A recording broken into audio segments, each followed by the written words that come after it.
Dover has seen itself drown into a violent outburst opposing fascist and anti-fascist groups. Neighbors said it was the most violent encounter they have seen in town so far. The street fight ended up with 6 men injured, one of them with a broken arm. 3 were arrested. The clash broke out at around noon, when both groups faced each other in a petrol station. The anti-fascist group was expected to be bigger, but some of their coaches crossed paths in a road at Dover's entrance with a fascist group and saw their way stopped. Stones, sticks and glasses were fired from both sides over the police lines that were trying to separate the groups. Police reported having seized 20 weapons, including a lock knife, a knuckle duster and hammers among others. Ziggy, an anti-fascist activist, explains the police action to control the situation. We got sectioned off so that the fascists could march by us, which felt a little bit humiliating.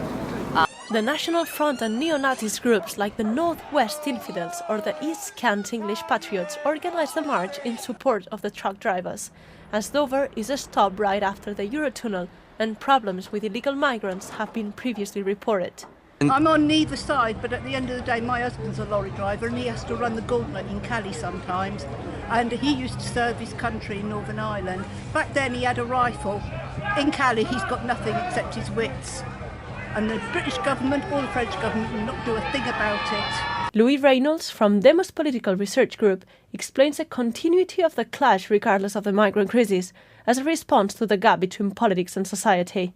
I don't think that it's the case that people in the UK are being driven to political extremes by current situational factors. The unemployment rate is not bad. There's a large influx of migrants to the UK. There's large numbers of migrants coming over. We reported last year some of the highest ever figures in the UK's history. But I don't think any of those things are really driving this discontent. I think the most important factor, the most important single factor in the growth of these street movements is a feeling of disenfranchisement with the political class, a feeling that people don't have power and they're not represented in the halls of power. This is Tomatri Evel and Mark Amnapadros for City News International.